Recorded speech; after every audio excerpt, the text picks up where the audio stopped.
News of the Times. The Arsenic murders of Lancaster Castle. The deaths of the Bingham family. True crime from 1911. In the spring of 1911, the quiet respectability of Lancaster was shattered by one of the most unsettling domestic mysteries ever brought inside the walls of Lancaster Castle. A household torn apart by poison, a daughter accused, and a courtroom packed to the rafters as doctors, neighbours and officials tried to untangle a web of symptoms, suspicions and startling contradictions. This was no ordinary tragedy. It unsettled physicians, baffled investigators, and divided the public, raising haunting questions about arsenic, intention, and the limits of early forensic science. Tonight we return to the original newspaper accounts of 1911, preserved in all their stark, unvarnished detail, to retrace the steps of Edith Agnes Bingham and the terrible events that unfolded inside her household. Through testimony, inquest revelations, and the remarkable proceedings at Lancaster Castle, we follow the puzzle as it was lived at the time, confusing, alarming, and fiercely contested. This is the Lancaster Castle poisoning case of 1911, a story of family, fear, and the forensic uncertainties that still echo more than a century later. And in today's further particulars, we take a look at a case from Leamington Spa, where in 1911, residents were disturbed by a nightly performance of the Blue Danube, all the more alarming as no one in the street owned a piano. Was it a musical phantom or something far more mundane? So settle in and prepare to step back to 1911, an era of formidable hats, earnest policemen, questionable remedies, and mysteries that puzzled even the sharpest Edwardian minds. Lancaster Castle. For more than 9 centuries, Lancaster Castle had dominated the ridge above the River Lune, a fortress, a courthouse, and, for much of its long life, one of England's most formidable prisons. Its earliest stones were laid under the Normans, but the site carries deeper echoes still. Roman occupation, medieval conflict, and the slow, relentless shaping of English justice. By the 19th and early 20th centuries, Lancaster Castle was no longer a place of sieges, but of trials, sentences, and public scrutiny. Its Shire Hall had heard accusations of treason, witchcraft, murder, and every manner of domestic tragedy. The prison wings behind its high walls housed debtors, thieves, the desperate, and the unlucky. It was a place where ordinary lives collided with the machinery of the law, sometimes fairly, sometimes not, and where the smallest village scandal could find itself elevated to national attention once it crossed the castle threshold. And in 1911, as we turn to tonight's case, Lancaster Castle remained exactly what it had always been, a place where fate, family, and forensic uncertainty could meet under the cold stone arches of its court. The Bingham family. For more than 30 years, the caretaker's quarters inside Lancaster Castle were home to the Bingham family, a quiet household whose work kept the ancient fortress running smoothly. William Bingham, the long-serving resident custodian, lived there with his 3 adult children, James, Edith, and Margaret. They were known for their diligence and the steady regularity of castle life. But in the summer of 1911, the family's fortunes shifted with startling speed. First came the death of William, the father, aged 73, sudden, violent gastric illness, assigned to old age and gastric catarrh. His passing was sad, but not initially suspicious. His son James took over the role of caretaker, assisted by his sisters. Life at the castle outwardly continued. Then Margaret died. Her final days were marked by the same alarming symptoms: vomiting, collapse, and a decline so rapid that neighbours whispered about it long before the death certificate was written. Doctors named a cerebral growth, but the gastric symptoms troubled many. And then James.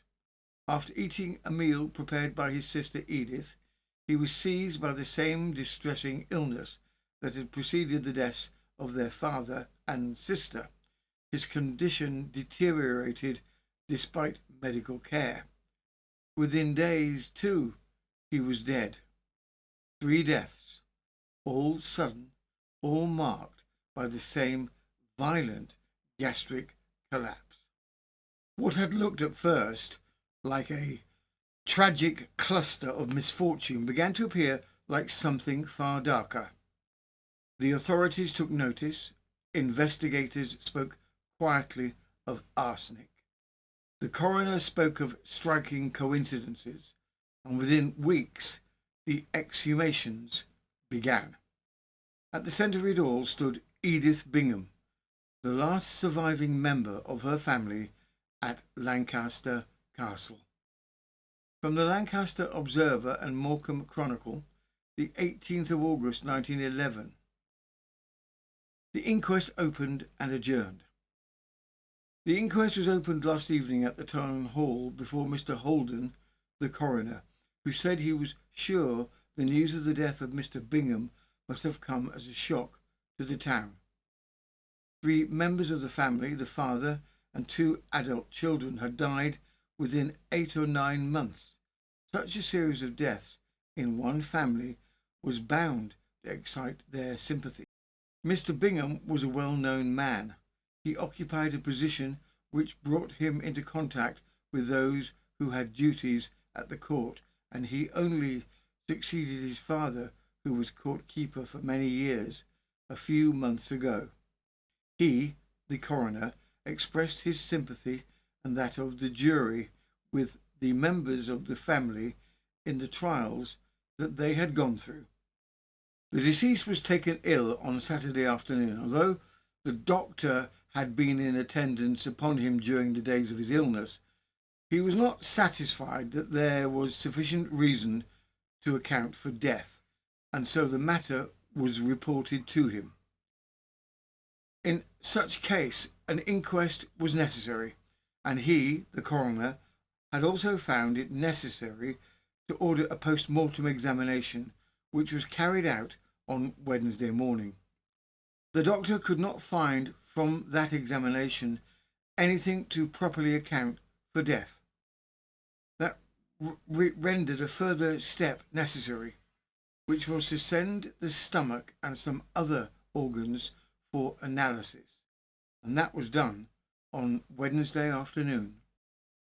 Dr. James Wilson Mackintosh testified that he'd been called to the castle on the Saturday, where he found James Bingham suffering from severe vomiting.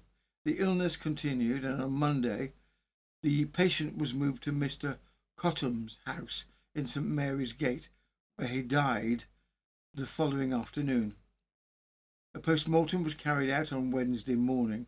Despite a thorough examination of the chest, heart, liver, kidneys, brain and stomach, the doctor said he could find nothing to account for death beyond a slight irritation of the stomach lining. The stomach and other organs were sealed and handed to the police for chemical analysis, and the inquiry was adjourned until the analyst's report could be obtained.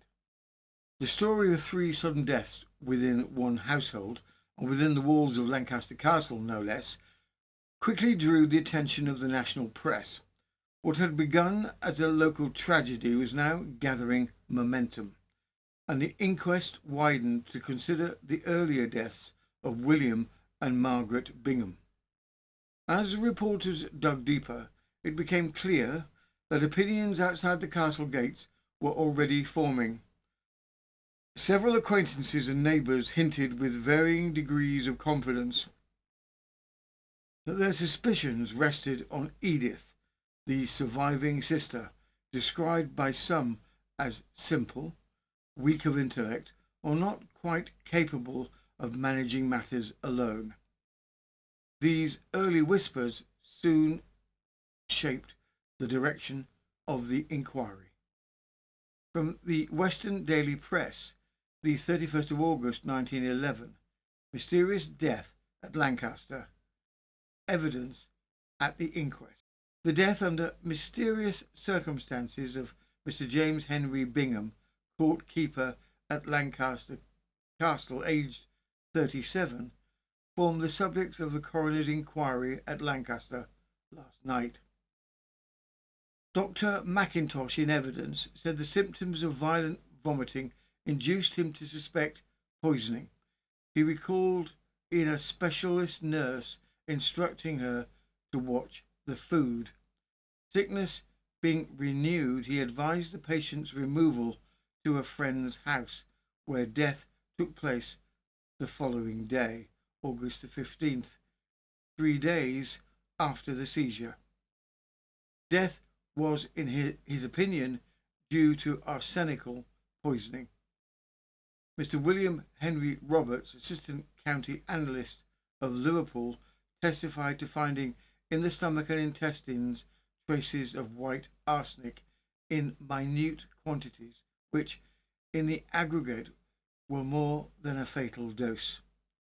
Death was, in his opinion, undoubtedly due to acute arsenical poisoning. Mary Cox Walker, an asylum nurse, said she carried out the doctor's instructions and personally superintended the preparations of food, excepting when she was relieved. She was warned about her own food as well. Excepting the deceased, there was only his sister in the house when she arrived. William Bingham, clerk in the Lancaster probate office, gave evidence of the death of his father on January the 23rd, after being seized the previous day with severe vomiting and diarrhoea. His brother James, subject of the present inquiry, succeeded his father in the office of court keeper. Witness left home after his marriage and rarely visited it.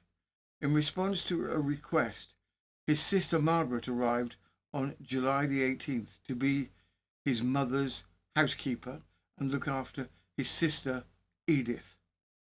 Next morning, she became very sick while having breakfast and died 3 days later. His brother James and his sister Edith then lived in the house up to the former's death. He was present that day when Sergeant Johnson of the Lancaster Police found in a rubbish hole near the entrance to the castle courts 2 tins of weed killer covered over by rusty chains. The weed killer had been used on the castle parade and was labelled poison. A watering can was used to sprinkle it with. His sister, witness added, was of rather weak intellect. The report confirmed what many had already suspected. James Bingham had died from arsenical poisoning, and within that conclusion, attention narrowed sharply onto the one person known to have prepared food in the last 2 fateful illnesses, his sister Edith. The pattern was difficult to ignore. 3 deaths, all marked by violent gastric collapse, arsenic confirmed in the latest case, and meals prepared by the same hand. It was enough circumstantial evidence for the police to act, and Edith Bingham was arrested on remand while the investigation continued. By this point, the story had broken beyond Lancaster. Newspapers across the country followed every development, fascinated and unsettling in equal measure by the quiet domestic tragedy unfolding within the old castle walls. From the Morning Leader, the 1st of September 1911, arsenical poisoning. The coroner ordered a post-mortem examination. The results of the analyses was that death, it was ascertained, was due to arsenical poisoning.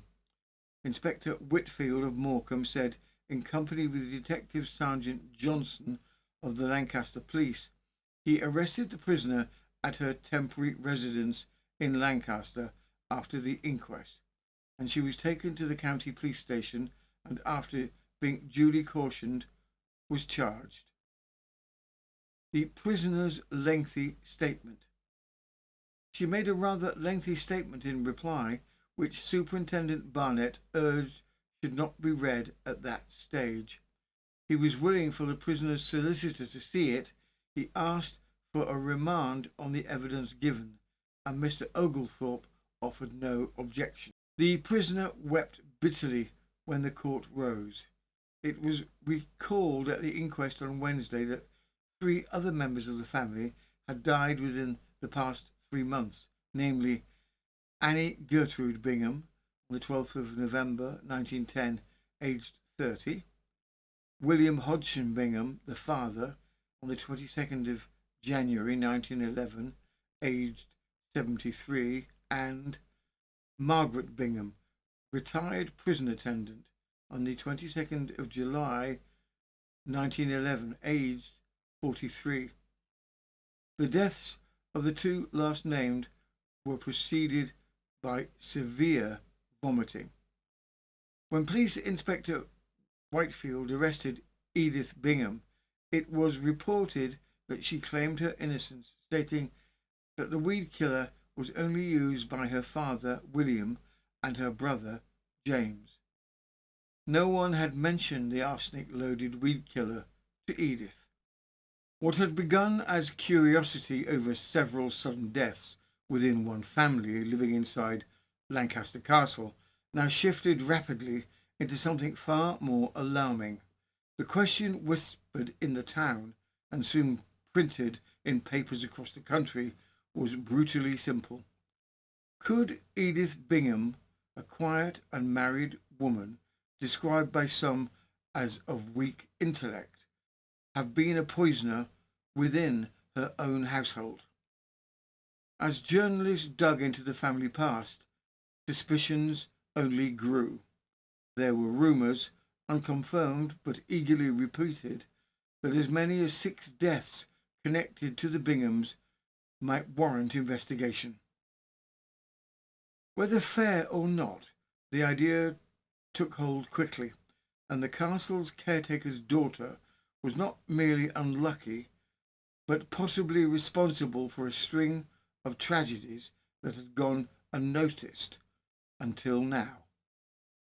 From the Yorkshire Evening Post, the 12th of September 1911, 3 bodies exhumed. Weird morning scenes at Lancaster Cemetery. Remains interred after examination.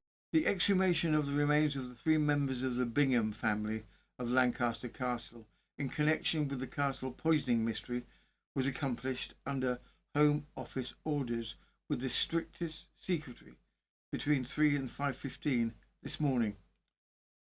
The bodies disinterred were those of Annie Gertrude Bingham, aged 30, who died on November the 12th, 1910, William Hodgson Bingham, aged 73, father of the family, who died on January the 22nd, 1911, and Margaret Bingham, aged 48, ex-prison matron of Hull, who died on July the 22nd, 1911. It is interesting to know to what causes the men attributed the deaths of the 3 persons. The death of Annie Gertrude Bingham was set down on the certificate due to cerebral congestion, 21 days. Pyrexia, 3 days. That of William Hodgson Bingham, the father, to old age, gastric intestinal catarrh, 2 days, and cardiac failure. and that of Margaret Bingham, the sister, to cerebral growth. The gravediggers began to arrive at 1 o'clock, and shortly before 3, Superintendent Barnett, who was charged of the police investigation, entered the cemetery accompanied by Mr. Roberts, Assistant County Analyst from Liverpool, Inspector Whitfield and Detective Sergeant Johnson. As they entered the gates were locked behind them. An operating tent had been erected near the Anglican chapel, into which all the bodies had been moved by 5:30. 6 cemetery men acted as bearers, each coffin being wrapped in a white sheet. The utmost reverence was shown. Mr. Barton, the registrar, walked at the head of the remains, and police officers bore lanterns. The first coffin opened was that of Margaret Bingham. When the surgical operations began, the canvas walls of the tent were taken down. The bodies were in a fair state of preservation. By 7:30, the doctors had completed their work, and they left by 8:30, by which time the last coffin had been restored to its consecrated ground. The sealed jars with their contents were conveyed to Liverpool for analysis. The Pall Mall Gazette reported that the case had taken an even more sensational turn. As a result of the exhumations, poison had been found in the bodies of William Hodgson Bingham and Margaret Bingham, confirming suspicions that the earlier deaths followed the same pattern as that of James. Edith Agnes Bingham, already committed on the coroner's warrant for the wilful murder of her brother, now faced the prospect of further charges. At the magistrate's hearing that morning at Lancaster Castle, Superintendent Barnett applied for a remand until October the 5th, pending the analyst's full report. He stated that on that date, Edith would also be charged with the wilful murders of her father and sister by administering poison, namely arsenic. He was expected that the public prosecutor would take charge of the case. The shocking possibility that Edith had poisoned multiple members of her own family now travelled the length and breadth of the UK. Even papers across the Irish Sea were following the case closely.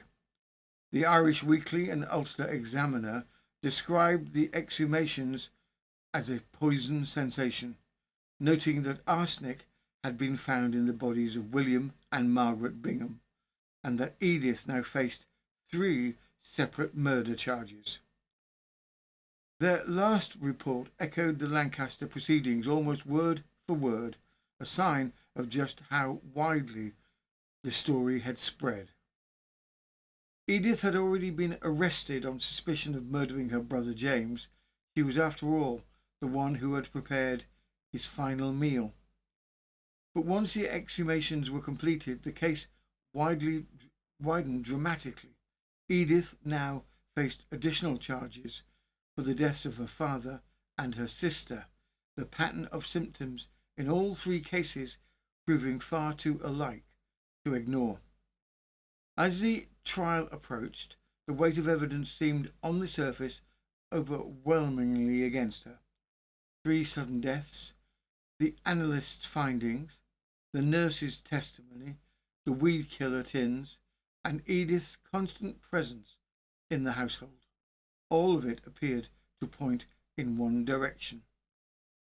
But as the proceedings would soon show, things inside Lancaster Castle were far more complicated than they first appeared.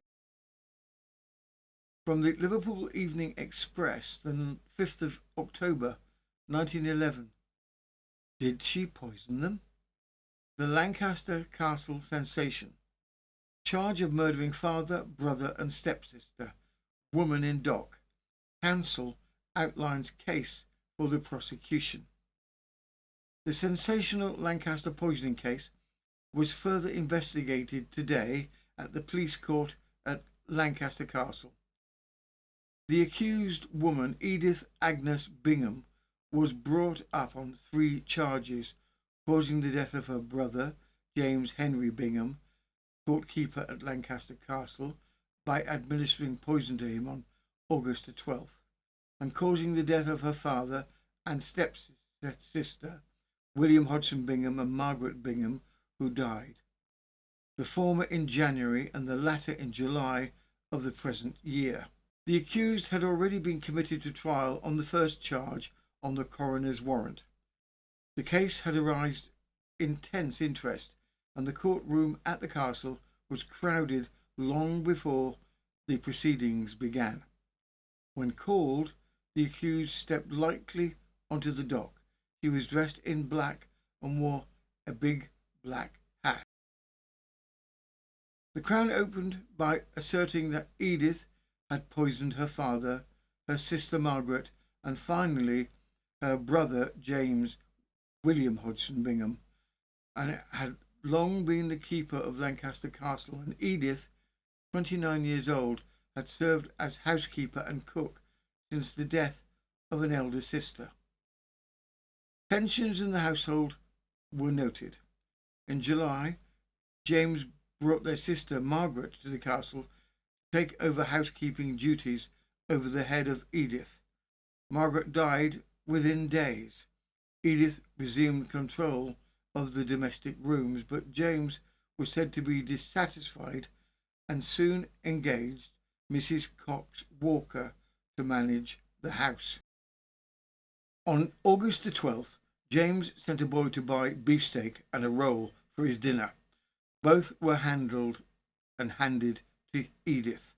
The prosecution stated that there was no question she cooked the meal that James ate shortly before falling violently ill.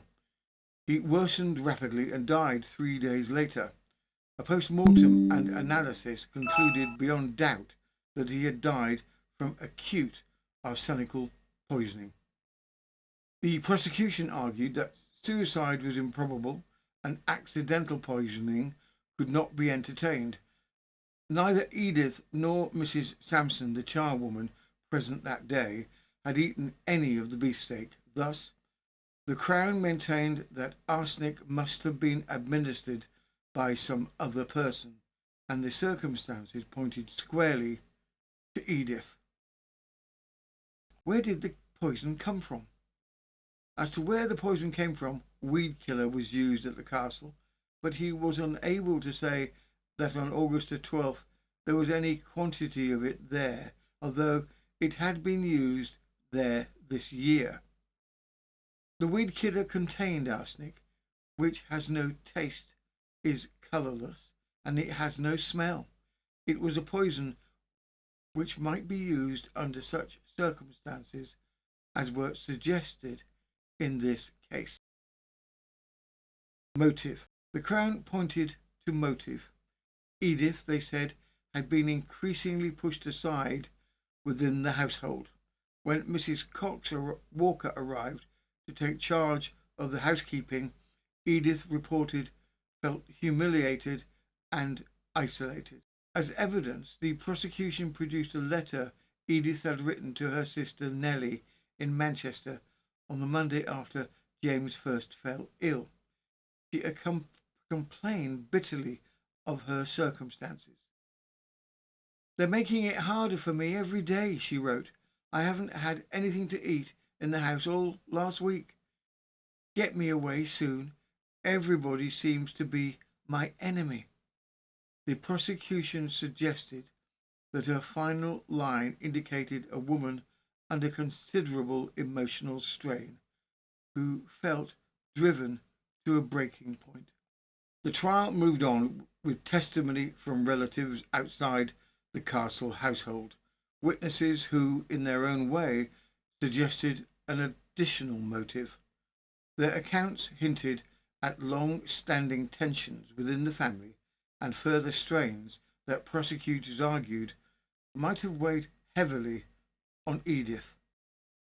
From the Lancaster Evening Post, the 5th of October 1911. Brothers' evidence.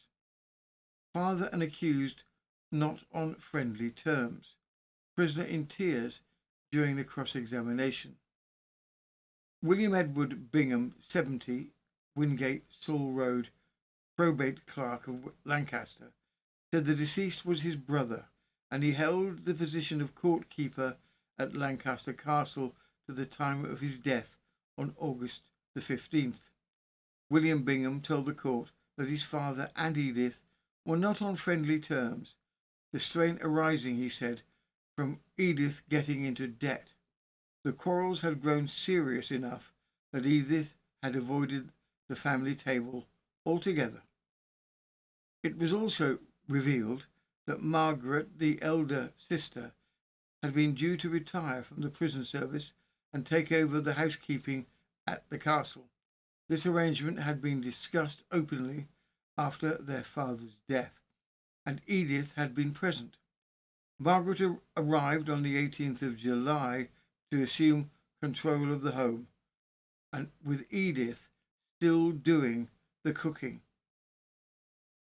William described visiting the castle the next evening to find Margaret in bed, having been taken ill since dinner time, suffering sickness and diarrhoea. She died 5 days later on the 23rd of July. William added that James and Edith were on friendly terms, although James had complained that Edith went out too much and did not attend to his meals. Their father had left property valued at £2,959, 7 shillings and 9 pence, value approximately £458,000 in 2026, and so far as William knew, neither Margaret nor James had left a will. It was arranged that Margaret should keep house, William said, because they did not think Edith was capable. Edith, he added, had been upset at the differences between her father and herself, and had taken to eating alone rather than face him after he reprimanded her for extravagance. When the time came for Edith to give evidence on her own behalf, the strain of the proceedings finally told. Brought forward to the witness box, she broke down almost at once, sobbing, shaking, and then collapsing outright. Efforts were made to question her gently, the court reminding itself that she stood accused of the most serious of crimes, but Edith could not hold herself together. Each attempt to protect left her pale, trembling, and unable to answer. It was a wretched spectacle, and for a moment the entire courtroom seemed to hold its breath. From the Lloyd's Weekly News, October the 29th, 1911. Woman accused of 3 murders. Painful scenes in Arsenic trial yesterday. Lover's testimony. The prisoner twice collapses in the dock. A sensation occurred at the Lancaster triple poisoning trial yesterday, when for the second time the accused woman collapsed in the dock. She had swooned the day before yesterday when a letter was read wherein she complained that she was being made to take a back place in the household. The woman again fell to the floor.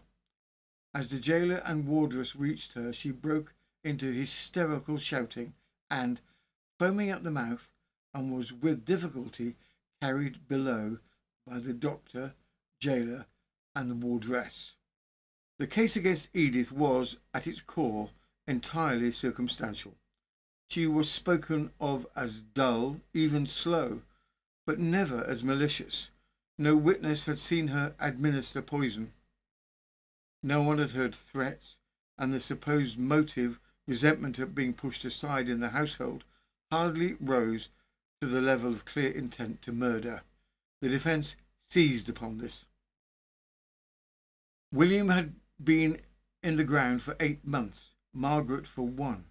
With the bodies so long buried, the lawyers argued arsenic could have found its way into the remains from other sources, contaminated soil, preservatives, or even the long-standing presence of weed killer on castle ground. If the prosecution could not prove beyond doubt that the arsenic came from Edith, then it was not proof at all, and with every hour of testimony, that doubt grew larger. The verdict. In his summing up, Mr. Justice Avery reminded the jury of the single question that mattered. Were they satisfied that Edith had knowingly and deliberately given arsenic to James? Suspicion, he warned, was not enough. He also noted the practical difficulty at the heart of the Crown's case.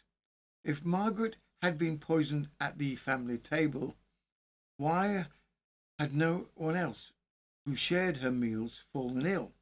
And as for the father, there was no direct evidence at all tying Edith to his death. The prosecution had theories, but theories were not proof. The jury retired. They were gone for only 20 minutes. When they returned, the courtroom fell still. Not guilty. Edith Agnes Bingham was acquitted on all counts and walked out of Lancaster Castle a free woman, pale, shaken, and forever marked for what she had endured. But the mystery did not leave her with her. 3 sudden deaths, 2 exhumations, a household drenched in suspicion, and no one else ever charged. After Edith's release, the case simply fell away into silence. The Lancaster Castle poisonings of 1911 remain a cold case to this day. The true cause of those deaths still an unanswered question more than a century later. Epilogue. What happened to Edith? What became of Edith after the trial was a quieter and in some ways sadder story than the headlines that once surrounded her. By 1914, her grandparents arranged for her to be placed in a mental asylum, a decision likely influenced by her repeated collapses during the trial. Her described weak intellect and the strain of the accusations she had endured, Edith remained in institutional care for the rest of her life, dying there in 1945. She never spoke publicly about the deaths at Lancaster Castle. No confession, no explanation, no revisiting of the events that had consumed her family. Her silence leaves a long shadow. Whether she was a wronged woman crushed by circumstance, or whether the truth of those terrible months died with her, no record survives to say. Further particulars. Before we close today's case, we turn, as is tradition, to the lighter corners of the early 20th century press, where reporters dutifully documented the peculiar, the perplexing, and the quietly ridiculous. And in 1911, few things caused quite as much logical excitement as a musical disturbance in Leamington's Spa, a performance that baffled the neighbours, unsettled a respectable widow, and raised serious questions about the artistic ambitions of one elderly ginger cat. Let us proceed to today's further particulars. From the Leamington Spa Courier, the July 1911, a musical disturbance in Clarendon Street. A matter of some consternation arose this week in Clarendon Street, where several residents reportedly being roused at irregular hours by the strains of the Blue Danube, proceeding, as one gentleman put it, with more enthusiasm than skill. Mrs. Harriet Fenley, a respectable widow of the address, was repeatedly awakened by the performance, despite being in possession of no pianoforte whatever. After a third night of the unwelcome serenade, a neighbour agreed to accompany her into the dwelling to ascertain the source. Upon entering the parlour, all were startled to hear the opening bars begin afresh.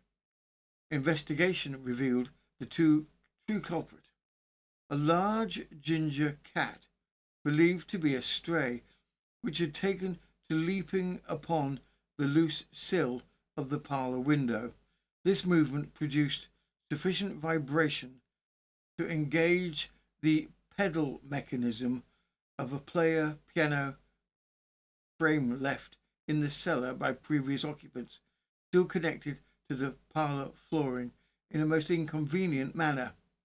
The constable who attended the scene reported that the cat, thoroughly evidently unacquainted with musical notation, displayed marked determination. The landlord has since secured the window frame, and quiet has been restored to the neighbourhood.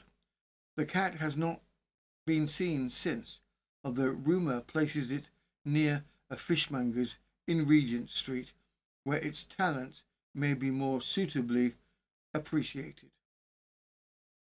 And with that, the story of the Lancaster Castle poisonings flickers to a close, like a single candle guttering in a draughty corridor. The evidence laid out, the verdict delivered, and the mysteries still whispering behind those ancient stone walls.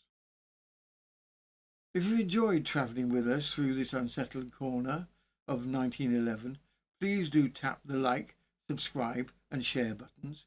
It costs nothing, but it helps us escape the YouTube naughty corner, which at this point seems determined to keep us company whether we want it or not. And if you'd like to join us for exclusive weekly documentaries, early releases and our expanding archive of members-only episodes, you'll find all of that over on Patreon. Your support keeps the research going, the candles lit, and the gremlins mostly out of the machinery. This has been News of the Times, and I'm Robin Coles, part-time collector of antique magnifying glasses, occasional translator of illegible Victorian doctor's handwriting, and enthusiastic but hopeless grower of tomatoes. Until next time, stay curious, stay kind, and we'll see you soon.